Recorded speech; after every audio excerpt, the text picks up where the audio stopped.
The Tao of Self-Confidence, episode 288.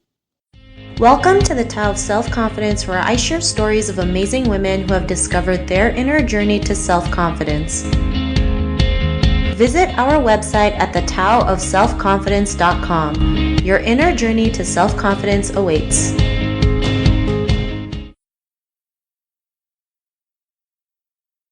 Well, hello friend. Welcome to the Tao of Self-Confidence, where I share stories of amazing women who have discovered their inner journey to self-confidence. I'm your host today, Sheena Yap Chan, and today I have a phenomenal lady on the show today.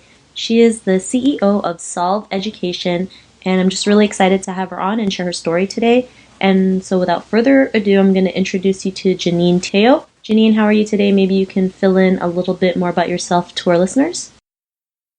I'm doing really good. So as you were saying, I'm currently leading Solve Education, and Solve Education is a not-for-profit education technology company. And what we want to do is to make sure that everyone have access to quality education. So our aim is to figure out a way to deliver education at a very low price or free to everyone.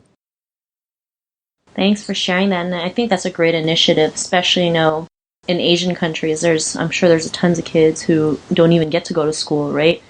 You're actually, really, really right. In South Asia, I think there are 100 million kids that are out of school. So, yes. That's crazy. I didn't even realize it was that many. Yes. So thanks for sharing that. And Janine, what's your cultural background? So myself, I'm fourth generation Singaporean. My great-grandparents migrated from China, really literally with nothing in their pockets. As you know, Chinese families favor boys over girls. So me and my sister being girls, right, we actually were really lucky to have loving and supportive parents who worked hard to ensure we have a good education. And this was something that, my parents themselves did not have the luxury to do so. My father had to work to save up while supporting his family as an eldest son. And he eventually went back to the university after, much later to finish his degree. So this is why I value education very much, and I value the opportunity for education so much that I'm working with Solve Education and would love to bring this to other kids who do not have the privilege to do so. Thanks. And it's crazy how when you hear like your grandparents or your parents talk about school, especially my grandmother, like I think she only finished up to like 2nd or 6th grade or something, and it's something that we take for granted. Like we're able to finish school, go to college, and have that privilege, right? And I think it's important to have too, just to educate kids on life, on the world, and everything that's around us. So absolutely. So I love what you're doing. And what would be your favorite self-confidence quote? My favorite quote would be, "You can do more than you think you can." Every time, when I was trying to do something that I feel I can't do and, I do it anyway, most of the time I get surprised by myself. And so I really encourage everybody to try to do that with that mindset. I love that quote, and it's true, right? We are so capable of so much more than we realize. Like today I went jogging and I locked myself out of the house, and the gate was locked, so it's like I'm stuck here in the garage. And I had two choices: stay there until someone woke up, or just climbed over the fence. And it's not just like a normal fence. There's like all these like things that are prickling you. So it's like one or two things. Like I either stay there and wait for someone, or I go jogging and climb over that fence. And I eventually climbed over the fence, and I actually made it without falling on my butt or on my face. And it's just like you never know what you're capable of. Even something as simple as that, can help you build confidence, right? It's like, It's like, what else can I do? So I really love that. I love that quote that you mentioned. And in your own words, how would you define self-confidence? I think self-confidence is really the ability to love yourself, know your strength, but at the same time, acknowledge your weaknesses. Nobody's perfect, right? Yeah, totally. I mean, even as, being Asian, especially being an Asian woman, it's like we've been taught all our lives to be like this perfect person. And we strive for perfection, not realizing that there's no such thing. And when we can let go of that notion, like nothing is perfect in life, just live your life the way it is, that's what is beautiful about it. And I wish more people can realize like being perfect is tiring. It's time consuming, energy consuming. Exactly. And that's why so many people are like having such low confidence because it's like they compare themselves to people in the magazines or to, family members. And it's like, why can't I be that person? Because you're not, you are you for a reason. So thanks for sharing that definition. And what was your life like before your discovery of self-confidence? So I remember growing up as a little girl thinking that, I was really ugly. I'm not fair like other, Chinese ladies, right? And I felt my nose was too big and so on. My first job out of school was actually in Paris, France, as a software engineer. And before that, I spent almost all my life in Asia, right? I finished I was educated 100% in Singapore. So at that point, I was really self-conscious and I doubted my abilities. Even though when I was in school in Singapore, I was representing my school for programming competitions. I published, research papers on IEEE and so on. But I still felt, inferior. Of course, it didn't help that I was Asian and I was obviously much smaller than most people. And I spoke French with a funny accent, right? Yeah, definitely struggling a little bit. Thanks for sharing that. And it's funny when we go into unknown territory, we like get scared right away because we kind of like stand out from the rest. Like you mentioned, speaking French with a different accent, people will kind of pick that up. But I mean, sometimes we have to go those unknown territories to find out what we're capable of. And what was that point in your life when you realized you were, more than enough to be the person that you are today? What was that aha moment?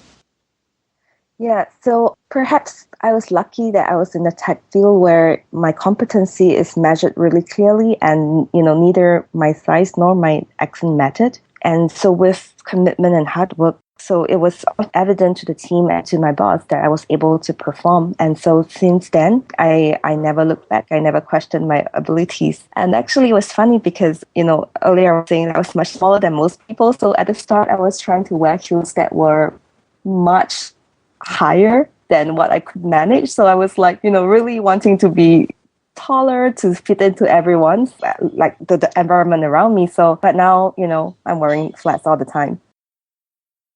Awesome. Well, thanks for sharing that. I mean, it's great when you wear a pair of heels because it does make you feel like more confident stuff. But then when you trip on them, that's a whole other story. Yes, that's right. So it's like we look confident and we walk and then we kind of trip and it happens from time to time, and we can laugh about it when we look back. But I mean, it's funny what we do. I mean, it's a great confidence booster at the same time. And because of your realizations, what's your life been like now?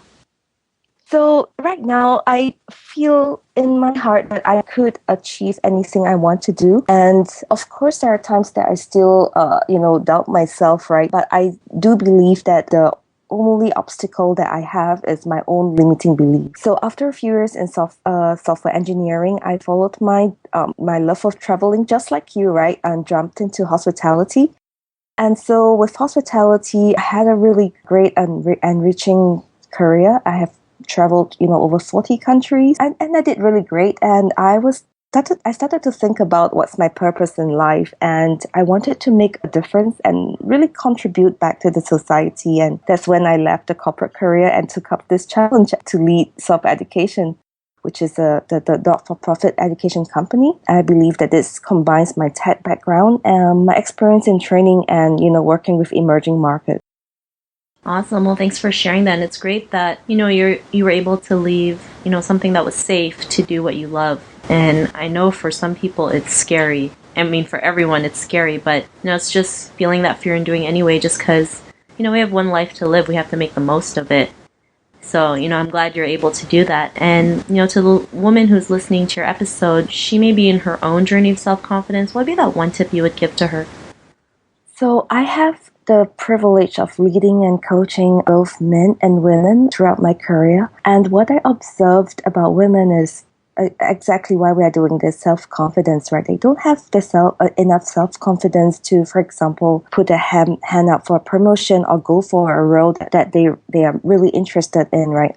Most women that I see are only willing to do that when they're, almost 120% ready for the job. While men, they do not hesitate. I don't know where they find this confidence, but they do not hesitate to, go for it and convince me that they're really ready, even though they were just, 70% ready or so. So, my advice out to fellow women out there is to have more faith in yourself. No one have a straight or smooth road to success. And so if you are struggling right now, it happens to everyone, right? So do know that whatever difficulties that you're having right now is just temporary as long as you continue to push towards your goals.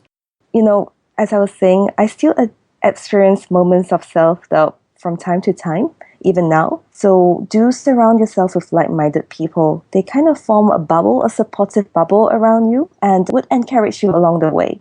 So I have a small circle of supportive people that I know I can count on. They give me really, honest feedback. At the same time, also give me encouragement that I need. So do form that. And I think lastly, women don't support each other enough. So kudos to you, Sheena, to do this podcast. What I would encourage other women to do is to go out and cheer for other ladies, right? And spread positive vibes. They will definitely come back your way. Thanks for all those tips. And, I totally agree with you when it comes to like taking action. Like men just do it. It's like they have this ready, fire, aim before it's like instead of ready, aim, fire, they just keep on firing until they get it right. And I think when we pick up that same mentality, just keep on doing it regardless of the mistakes, that's when the magic happens. And sometimes our mistakes can lead us to, the right path, the right journey. So, instead of being afraid of all the mistakes we make, we just learn to embrace them and just keep going. So love the tips that you mentioned. And if our listeners wanted to connect with you and get to know a little bit more about you and your initiative, is there any links or social media profiles that you can share with us today? So for self-education, you can go to www.selfeducation.org. And for myself, you can find me on LinkedIn and connected from Facebook and so on as well. So my email address, just so you know, is janine.teo@gmail.com or janine@selfeducation.org. Awesome. Well, thanks for sharing that. And to our listeners, if you want to connect with Janine, you can also head on over to the taoofselfconfidence.com and search for Janine's name. Her show notes will pop up along with everything else we talked about. And I just want to thank Janine for taking the time to share her story with us. So thank you so much. And thank you, Sheena, for doing this. Not a problem. It was an honor to have you on the show. And to our listeners, be on the lookout for another new episode of another amazing woman's journey to self-confidence. And we'll talk to you soon. Bye for now. Bye-bye. Thank you for tuning in to another amazing episode of the Tao of Self-Confidence. Get your free audiobook by visiting our website at thetaoofselfconfidence.com. Your inner journey to self-confidence awaits.